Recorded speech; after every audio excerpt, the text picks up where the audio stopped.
Trump thought it would boost American jobs, but it did the opposite.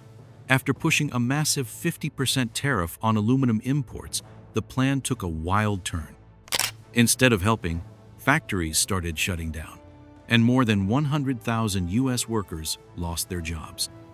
Prices soared, businesses panicked, and now Trump is facing serious heat. Was this all part of a bigger strategy, or did it just spin completely out of control? To bring it from 25% to 50% the tariffs on steel into the United States of America. On July 10th, President Donald Trump made a major announcement during a cabinet meeting in Washington, D.C. He said the U.S. government would now place a 50% tariff on all copper imports. This came as part of ongoing investigations into tariffs across different sectors. When the news broke, it hit the financial world like a lightning strike. Traders watched in disbelief as copper prices suddenly jumped. I believe the tariff on copper, we're going to make it 50%. 50%. Within seconds of Trump signing the proclamation under Section 232, the price of copper futures in New York exploded, reaching over $5.95 per pound. That was a record high, the biggest one-day jump in copper history, nearly 13% in just 24 hours. They're bad for American workers, bad for American industry, and of course for Canadian industry. Canada took a heavy hit. The country exports $9.3 billion worth of copper every year. Over half of that goes straight to the U.S. Canadian mining companies had recently invested billions, expecting steady demand. But now, they were in serious trouble. The price gap between New York and London widened to over $1,600 per metric ton. Traders rerouted cargo ships mid-journey to sell their copper in the U.S., where profits were suddenly much higher. Ships literally changed direction while at sea.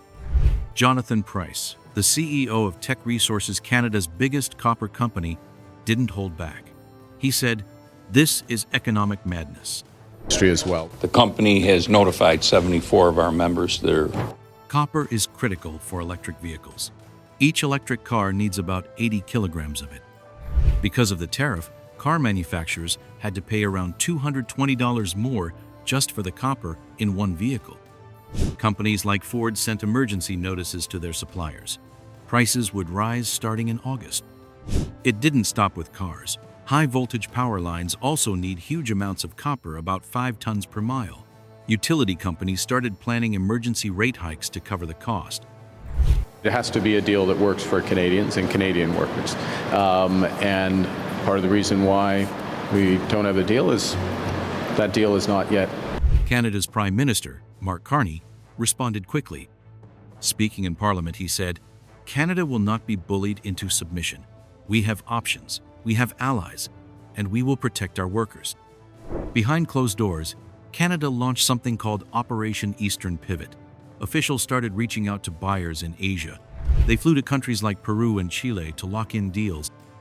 The message was clear: if the U.S. doesn't want our copper, Asia will take it.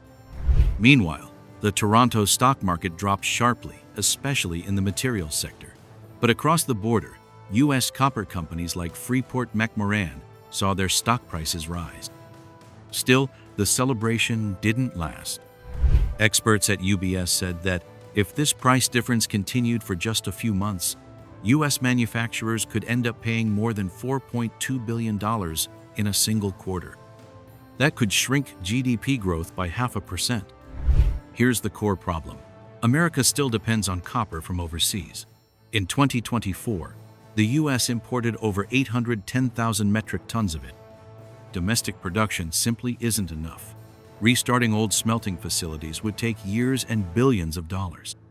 One major project in Arizona, the Copper World project by Hudbay Minerals, isn't expected to start production until 2029. So right now, there's no quick fix.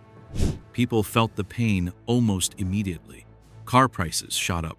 A car made in Windsor or Monterey now cost around $6,000 more. Even American-made trucks got hit, rising by $3,000 due to tariffs on copper, steel, and aluminum.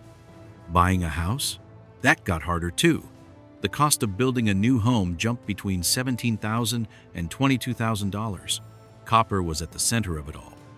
By July 11th, copper warehouses in New Orleans reported a 40% spike in incoming supply. Traders were scrambling to get as much in as possible before the new tariff kicked in on August 1st. The London Metal Exchange saw copper stockpiles vanish fast. Everyone wanted to cash in on the price gap. It was like a gold rush, but in reverse. And while the US struggled, China moved fast. Just 3 days after Trump's announcement, Chinese trade reps were already in Vancouver. They met with Canadian producers and made a bold offer to buy all the copper Canada could no longer sell to the US. China offered 10-year contracts at premium prices. The message? If America wants to go it alone, China will gladly step in. Back in the US, major companies started to feel the heat. Whirlpool faced $47 million in extra annual costs because of the copper used in its appliances. General Electric found out its wind turbines would now cost $185,000 more each. By the end of July, job losses began. Southwire, the largest cable and wire company in the country, froze hiring for 7,000 workers across 6 states. Their CEO said they were down to 2 options: lose money or lose contracts to cheaper foreign competitors. Bechtel and Fluor, companies that build roads and bridges, begged the Commerce Department for help. They warned that $23 billion in infrastructure projects could be delayed or canceled. Even the U.S. military wasn't spared. The Pentagon uses around 47,000 metric tons of copper each year. Overnight, their costs rose by $890 million. One admiral warned that the country was risking national security, all to make a political point. On July 18th, Canada fired back. They announced that all critical minerals headed to the U.S. would now need special export licenses. That included nickel, lithium, and rare earth elements, all essential for batteries. This move sent shockwaves through American battery makers, who rely heavily on Canadian materials. Canada made its message clear. They didn't want a trade war, but they wouldn't back down either. Then came Europe. EU President Ursula von der Leyen flew to Ottawa and offered Canada a fast-track deal. Europe would invest in Canadian mines, guarantee purchases, and share advanced tech. In other words, Europe offered Canada everything the US just took away. The copper market turned chaotic. Prices swung wildly. Hedge funds lost over $3.2 billion in just 3 days. Even Renaissance Technologies, one of the smartest funds on Wall Street, had its worst month since the financial crash of 2008. And on the ground, people suffered. Mines shut down in Manitoba. Jobs vanished. In Arizona, investors pulled funding from mining projects and moved their money to Peru. In August alone, U.S. companies paid $1.8 billion in copper tariffs. Big names like Tesla shifted battery production to Shanghai. Apple delayed its iPhone launch. John Deere moved operations to Brazil. Markets dropped. Goldman Sachs cut its growth forecast for the U.S. economy. At the G20 summit, American leaders struggled to justify their decisions. Many countries saw the tariff as a critical mistake. Trump introduced the copper tariff thinking it would help U.S. industries, but it triggered job losses, rising prices, and international backlash. What was meant to protect American companies ended up hurting them instead. From automakers to miners, from tech giants to everyday families, nearly everyone felt the pressure. And with no quick solution in sight, the consequences of this decision may linger far longer than anyone imagined. And that's where things stand for now. Thanks for watching. Hit that subscribe button so you don't miss the next update.